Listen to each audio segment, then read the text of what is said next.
Good afternoon, ladies and gentlemen from Cincinnati, Ohio, and the U.S. Men's National Team Training Camp. Thanks for joining us today, especially all those on the official Insiders app. Today we'll be joined by U.S. Men's National Team midfielder Tyler Adams and head coach Gregg Berhalter. If you'd like to get in a queue to ask a question for those media members joining us today, you may do so by virtually raising your hand. And we are going to begin with questions and start with Paul Tenorio from The Athletic. Thanks so much, Michael. Thanks, Tyler. I wonder, going into this game, you had a chance to play in the final in the Nations League coming on as a sub. What did you take away from that experience of playing in a game with those types of stakes against Mexico, and how much do you try to pull away from those experiences of the kind of the emotion and the mental side that's needed to be competitive in these big rivalry games with big stakes on them? Thank you. Yeah, I think that the experience that we gained from playing in those tournaments over the summer gave a lot of different players the opportunity to play in big games. The big takeaways obviously from that were raising 2 trophies at the end of them, and that was our goal in the summer. But at the end of the day, those trophies don't mean anything to us now moving forward into this game because we have a World Cup on the line. So we've progressed well in the past couple of games. We've had a lot of different learning experiences, but a lot of different guys are going to be ready to go for this opportunity. Next will be Ron Blum from the Associated Press. Hi, Tyler. Looking at the U.S.-Mexico games from what you've seen and played in Nations League, comparing them with a Champions League game or a Bundesliga game, how is the physicality and the intensity different, and how is it the same? Yeah, those games are very, very similar. When you look at Mexico's team, there's so much quality all over the field, and they have a lot of players that are playing in Champions League. So from a Champions League perspective, yeah, it's very, very similar. You're playing against, high-quality players. So the rivalry of the game speaks for itself. You have to be ready to compete and battle, and I think we'll be ready for that. Next will be Brian Strauss from Sports Illustrated. Thanks, guys. Hey, Tyler. Mexico had the upper hand in this rivalry for a while, and then you guys kind of punched them in the mouth this summer. And I'm just curious how you expect the team to respond to that. Have you guys talked about how that might affect the way Mexico approaches the game? Do they get a bit more vicious? Do they double down on what they normally do out of pride or habit? Or do you expect them to kind of change things up? Like, okay, this wasn't working against the U.S. We're going to try something dramatically different. Well, what kind of response do you expect from them after what happened this summer? Yeah, what we expect from the game in general is one that you see in all big rivalry games. A lot of energy, a lot of tenacity, a lot of bite, but Mexico always brings that. And I think that Tata Martino will obviously have this group well prepared for a big game. But when we look at this game, obviously our takeaways are that we want to have 3 points after this game. This is a big game, a home game. We're going to have a good energy with the crowd that we're going to have here in Cincinnati. So we have to come out and we have to be well prepared to bring the energy. We'll go next to Grant Wall. Hey, Tyler. There have been a couple of occasions now when the central midfield has been you and Yunus Musa and Weston McKennie. And I'm wondering, especially about Musa, what you see from him and how you try to complement him and what you're trying to do together as a central midfield. Yeah, I think that the most important thing for us when we play together is that we feel like we have really good chemistry together, a really good balance, different qualities. I'm a little bit more of holding and a little bit more defensive minded, whereas Yunus and Weston are both really, really box to box. They offer a lot in the attack. They're both athletic. They win their duels. But particularly Yunus, his ability to take the ball and cover a lot of ground. He breaks so many lines at the same time with his dribbling ability. So, his quality on the ball is, it's someone that you can give the ball. He'll hold the ball. He won't lose too many balls. And, he keeps the team well connected between the defense and the offense. Next will be Jonathan Tenorio from the Philadelphia Inquirer. Thank you, Michael, and thank you to Tyler. I know you were asked a minute ago about the Nations League final against Mexico, and that was but historically, this has been the really big one for the U.S. and for Mexico.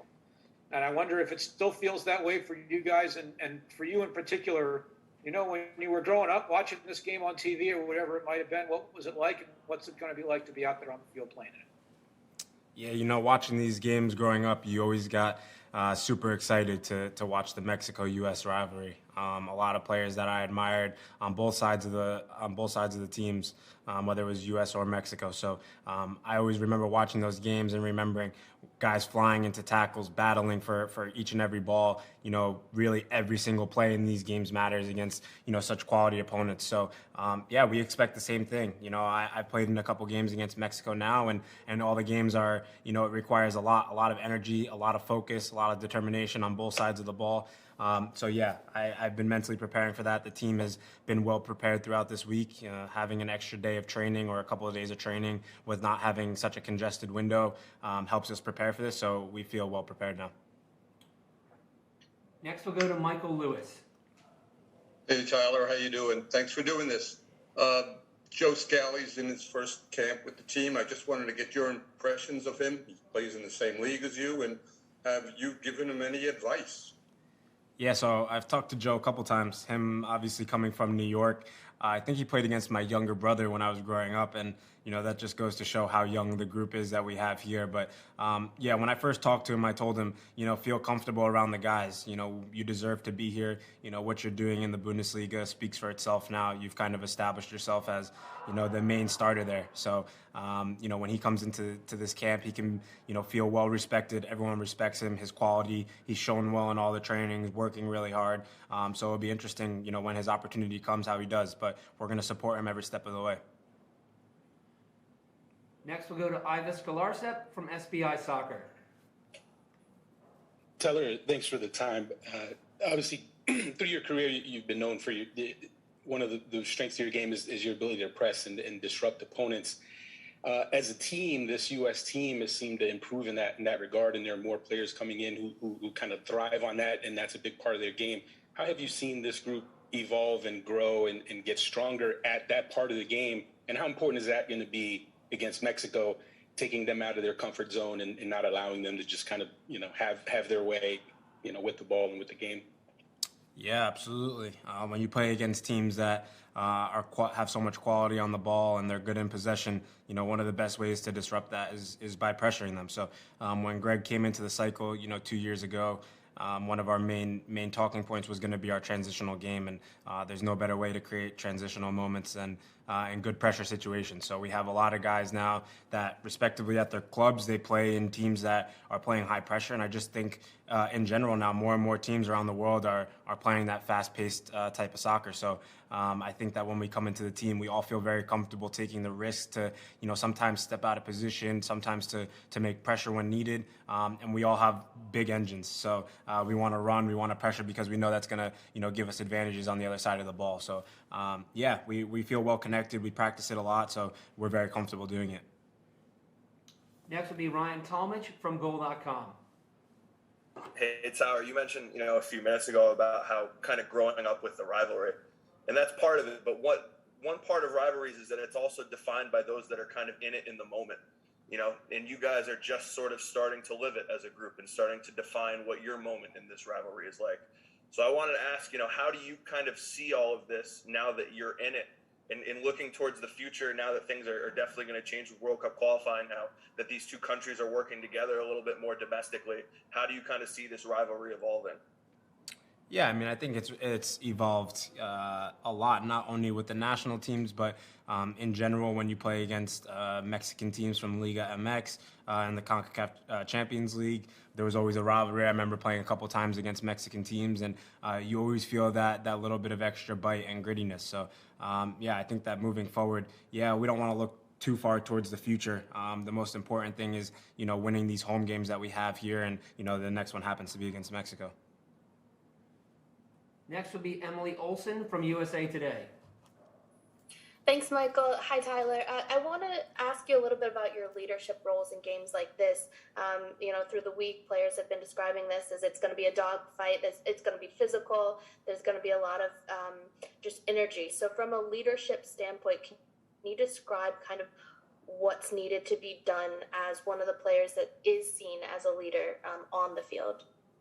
Yeah, absolutely. I mean, I think in the biggest of games, a lot of times it can become very emotional. And the best thing to do is be able to control each other, keep each other out of sticky situations. And you want to be edgy, but there's a certain line that you don't want to cross, because not only can it hurt the team in the long run, but in the moment you feel like you're doing the right thing, but sometimes you're not. So we need to keep each other level-headed at the end of the day. And I think that when we can do that and we can control the game from an emotional standpoint, then the football part of it will speak for itself.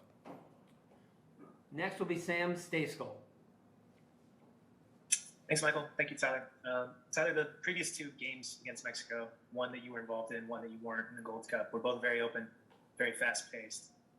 What are you anticipating from that tomorrow? Do you think this is going to be kind of like just super fast-paced, intense kind of match similar to those? And how do you think that stacks up for you guys from a personnel and skill set standpoint?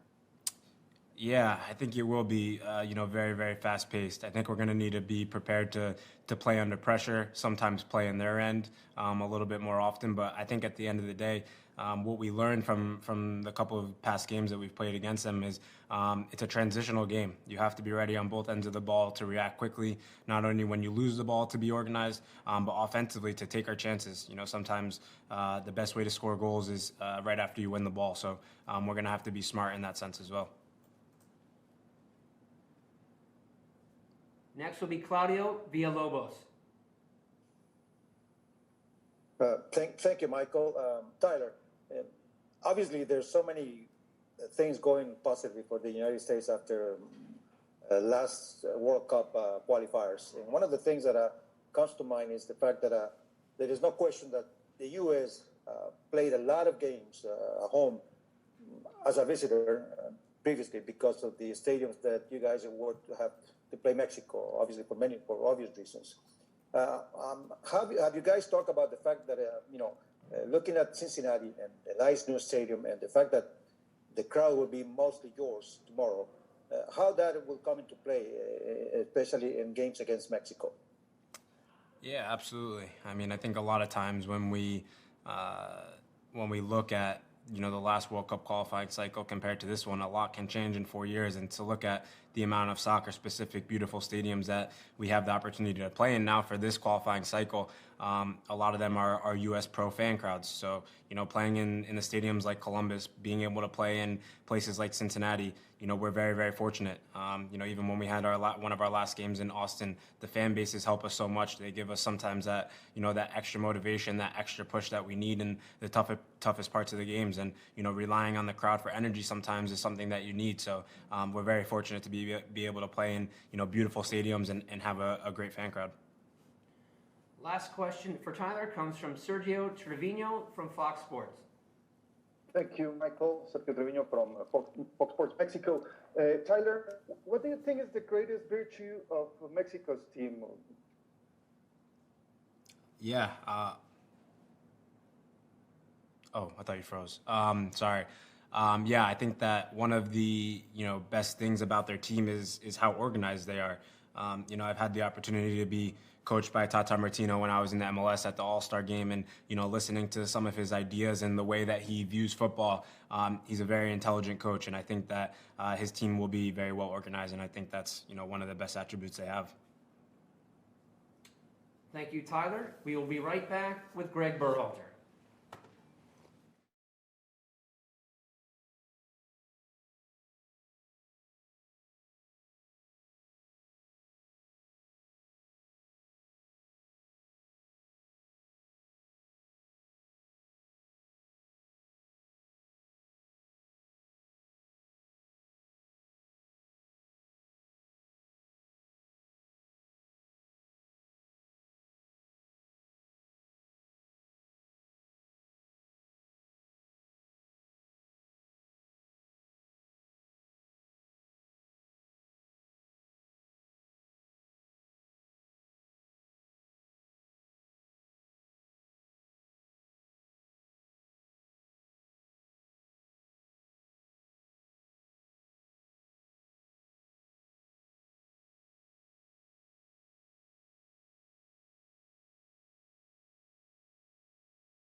And we are back with the head coach of the U.S. men's national team, Gregg Berhalter. We'll begin with questions and start with Ron Blum from the Associated Press. Hey, Greg. For Christian, what was the exact nature of his injury? Was it a grade 1 sprain, grade 2, anything in addition to the sprain? Is he fit enough to start tomorrow or to play? And did Tuchel's advice of caution impact you? And also, why did you refuse to make him available to speak with us? I love how you slipped that one in there at the end, Ron. We didn't refuse to make him available. You know, that's... We're told you clear all decisions of who speaks to us. Oh, my goodness. No. I think there's a conversation about who's going to be available for the press conference. And, you know, I guess Tyler did it today. Yeah. And, you know, we think he's in this case, we think it was a good choice. But regarding Christian, he's not going to start the game tomorrow. You know, it's not, you know, Tuchel, it was kind of strange to hear that text come out from Tuchel because, you know, we use common sense. Christian was back training for 3 days before these games, before the game that he played the first time in Malmo. And then that was a midweek game on Wednesday, I think. And then I think he got another maybe day of training before the next game against Burnley. So he's been training for 4 days. And common sense is going to tell us you can't start a guy in a game like this when he's only been training for 4 days and he's been out for 2 months. You know, so, you know, I understand Tuchel's concern. You know, our idea wasn't, you know, to play him 180 minutes in this trip anyway. He's not going to start tomorrow. You know, hopefully he'll get some playing time. We'll put him on the field and he can make an impact and help us get the result that we want. But in terms of the exact injury, you know, that's something that, you know, I think I'd be more comfortable with Chelsea talking about. But it's not a secret. It was an ankle sprain, and, you know, he was getting treatment for it. And just for clarification as we move forward, Greg is not responsible for the choices of who participates in media. And Christian did do several media interviews during the week this week. Next, we'll go to Stephen Goff from the Washington Post. Hey, Greg. Thanks for your time. Along the lines of Christian, you had him in camp all week. What have you seen from him physically, fitness-wise, how his ankle has reacted, and I guess just your general observations and what plan you have in place at this moment for him over the next few days. He looks good. I mean, for us, it was about assessing him, giving him a couple good days of training, building him up to this point where we can make him available. And, you know, that was the whole idea. He's a guy that I think you want him to be able to help your team no matter where he is, right? And for us, it was assessing him, again, working with our medical staff and getting him ready to play. You know, he will be ready to play. He won't start the game, and hopefully we can get him on in this game. Next will be Grant Wall.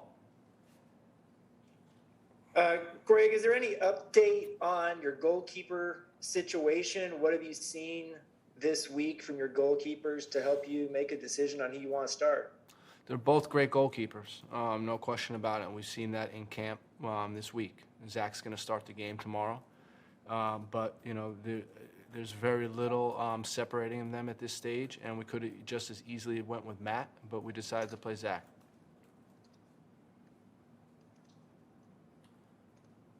Next will be Henry Bushnell from Yahoo. Yeah, Greg, a bit of a different question. You've obviously followed this rivalry over the years. Have you given any thought to the fact that with the World Cup being hosted here next cycle and qualification formats changing, that tomorrow and the game in March could kind of be the last U.S.-Mexico qualifiers of their kind and of an era? And if so, does that, you know, stir any thoughts or emotions for you? Yeah, Henry, you know, this narrative has been discussed and been talked about, and I hear what you're saying. You know, it is, you know, it could potentially change. And when I think about the rivalry over the years and the impact of these games and what they've meant to our fans and Mexican fans and the rivalry and how the rivalry has grown, it's been great. I've been asked, is it going to change? Will the rivalry change? And I don't think it will. We may not be able to play qualifiers of this magnitude, World Cup qualifiers, but we'll see them down the road in a lot of meaningful games. And the rivalry is always going to be intense. That's what it is. We're both fighting to be top of our region. And when you have, two teams like this going at each other, there's always going to be heat. Next will be Doug McIntyre from Fox. Thanks, Michael. Hi, Greg. Putting aside the rivalry for a second, how pivotal is this game in terms of the standings and just momentum-wise? I mean, it marked the halfway point of the octagonal, and you've got some really tough games next year, particularly on the road against Mexico, Costa Rica, Canada. Thanks, Greg. Good luck tomorrow. Thanks, Doug. I think, or I know, all these games have the same value. You can get 3 points in each of these games, and at the end of 14 games, you want to be in top 3 in the standings. Our intention is to win the game. That's what we're going to be playing for. We want to win all our home games. We know we're going to have a fantastic crowd tomorrow. We know the stadium's going to be erupting, and we want to win the game. I think I would give you the same message no matter who we're playing. That we're focused on winning. So, I'm not looking, Doug, I'm not looking down the road. I'm looking at tomorrow's game only, and it's a game that we want to win. Next will be Brian Strauss from Sports Illustrated. Thanks, Greg. Thanks, Michael. Greg, if you want to give us the rest of your starting 11, since you've got 2 already, that would be cool. What 2 did I give you? I gave you 1, Brian. Oh, Zach and not Christian. You're right. You gave me 1. You're right. Not Christian. Okay. All right, you win, I lose. Okay, my real question. Mexico had the upper hand in this rivalry for a while, and then you guys kind of knocked them back this summer. So if you're the coach of that team, how do you respond when the other team kind of punches you in the mouth? Do you double down on what you do out of pride or out of habit, or do you change things up? Are you expecting something different from Mexico tomorrow after the last 2 results? Their coach has coached at Barcelona, has coached Argentina, has coached Mexico. He's a world-class coach, and I can't even begin to try to speak on his behalf. So I can't answer that question, Brian. Next will be Jeff Carlisle from ESPN FC. Thanks, Michael. Hi, Greg. You've spoken about how young this team is, or at least some of the elements of the team. How important is experience when it comes to a game like tomorrow? And how do you think your group has learned, or how well do you think they've learned lessons from the World Cup qualifiers so far? Well, we're not going to be able to make up for Mexico's experience. We know that. That one's done. They'll have an average age of something like 29 years old. We'll be somewhere closer to 22, 23 years old. That's just how it's going to be. What we tried to do is give these guys the experience over the last couple of years. We've played Mexico 4 times in the last 2 years, and we've learned from that game. And it's important that we're taking all those lessons on board as we prepare for tomorrow night. If we want respect as a team, and we do, we're going to have to earn it, because it's not going to be given to us, and we're going to have to go out on the field and earn it through our play. Next will be Sam Stacekal. Thank you, Michael. Thank you, Greg. Hope you're doing well. As Jeff just mentioned, this is a young group, the vast majority of them in their first qualifier against Mexico. How do you think they feel about this rivalry? And do you think their perception of the rivalry is any different than what it was for you and your teammates back when you were playing in it? I don't think. Well, their perception, I know, is an intense rivalry. I think everybody knows what this game is about. When you play in front of filled-up stadiums at your home, and it's 95% Mexican fans, you learn really quickly what this rivalry is about. When you see the passion on the field, but how both teams compete against each other, you know what the rivalry is about. So for us, despite being a young group, we know exactly what this is about. When you hear things, coming out from their camp that we want to be them, we're looking at some mirror that's Mexico and we want to see ourselves or something like that. Like, it shows that we have a long way to go to get the respect of Mexico. And the 2 victories in the summer, I guess, didn't do a lot to get that, and we're going to have to do it tomorrow by our play on the field. Next will be Emily Olsen from USA Today. Thanks, Michael. Greg, to that point, I asked Tyler this question as well, but what are you expecting from the leadership on the field during these games that are going to be physical, hard fought? There's going to be a lot of in-game changes and fight happening. What do you expect from a guy like Tyler or other leaders on the field during this game? It's just regulating ourselves. I think that's the most important thing. You know, we've been a part of a lot of these games. We know exactly what these games are about, and it's about who can stay calm but still compete at the 100% level.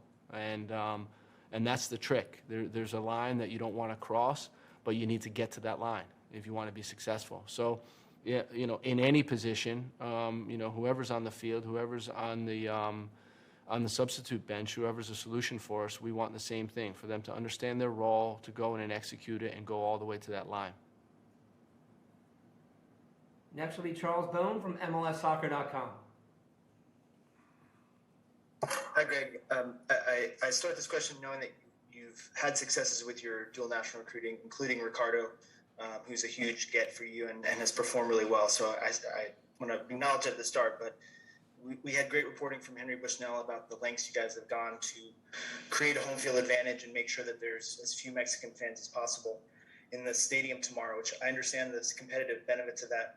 But I wanted to ask if there's any concern about the message that sends to potential U.S. fans among Latino populations, which Cincinnati is not one of the places that has a high percentage of Latino fans, and especially in the context of competing for Mexican-American dual nationals to come and play for your team. You know, we take pride in having Latino fans, and that's something that's important to us, and we hope in the future, you know, guys like Ricardo Pepi will help us get more Latino fans. And you know, when you're talking about a World Cup qualifier, you know, it's really important to have a pro-U.S. crowd, and whether that's Latinos in the stands or not, we want a pro-U.S. crowd. And it's not always easy to ensure that. I think we learned from mistakes in the past. You know, personally, I've played in games in Washington, D.C., where, you know, we're playing against Guatemala, we're playing against Honduras, and it's not a pro-U.S. crowd. If you look back to last cycle, the Costa Rica game in New York, you could argue it wasn't a complete pro-U.S. crowd. So for us, it's just about understanding what competition we're in, and trying to get a crowd that's going to push us and get behind us and really really help this team be successful. It's not about you know, what nationality you are or what demographic you're in. Next is Ivis Galarsep from SBI Soccer.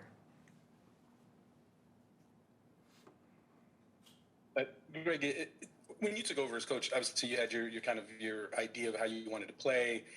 You had your system that you planned to implement, and obviously as a coach, it can change over time.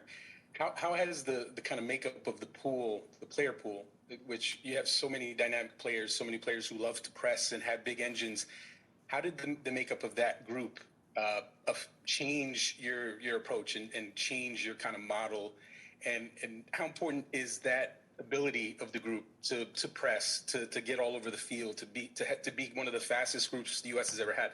How important is that going to be against a team like Mexico in getting them out of their comfort zone? Yeah, so when you think about, you know, when I took over in December of 2018, if you think we have a young team now, you know, take this same player pool and bring it back 2 years.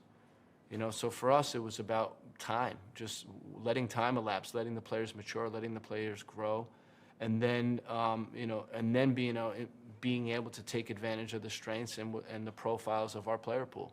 You know, if you look at even the Gold Cup final, you know, the roster tomorrow looks a lot different than the Gold Cup final in 2019. Or you look at some of these other games that we've played early on, you know, it's a different roster now. So part of that was giving the player pool time to develop, having the profiles in mind, and then when you have everyone together in camp, being able to execute on that. So when you talk about a guy like Yunus Musa and Tyler Adams and Weston McKennie and you know, Miles Robinson, you know, these are guys that, fully have the capability to play at a high tempo, and also thrive in duels, thrive in covering ground and pressing. So, for us, it's something that we had in mind, but it took time to fully bring out. But it is important to what we do for sure. Next will be Kevin Baxter from the Los Angeles Times. Thanks, Michael, and thanks, Greg. Thanks for your time. There's been a lot of questions about the makeup of the crowd. This is the 6th straight qualifier, I believe, that the U.S. has played Mexico in the state of Ohio. You played in one of those.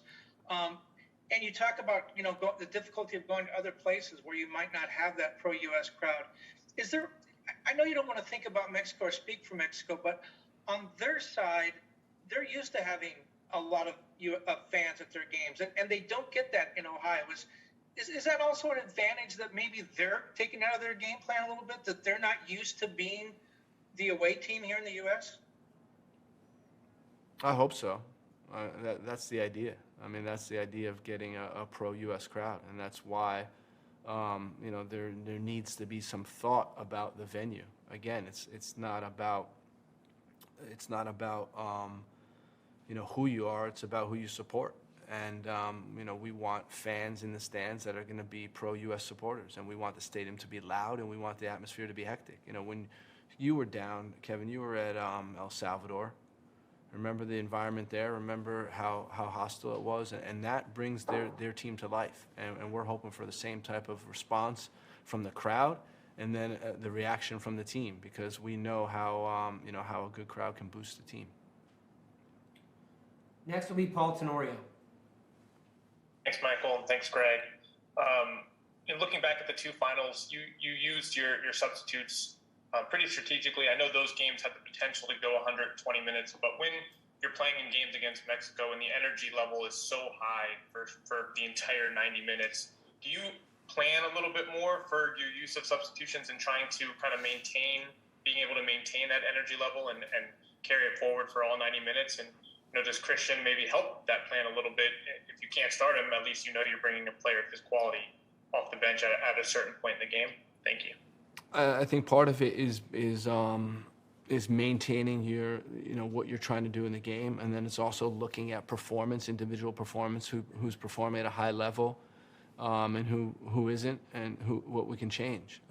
For us, we know that these games are very slim margins. There's very little that will separate these two teams, and we have to be on it. We have to have guys that are playing at their best, both physically, tactically, and mentally. So for us, it's we do think about what players we're going to need to substitute to maintain that physical level, for sure.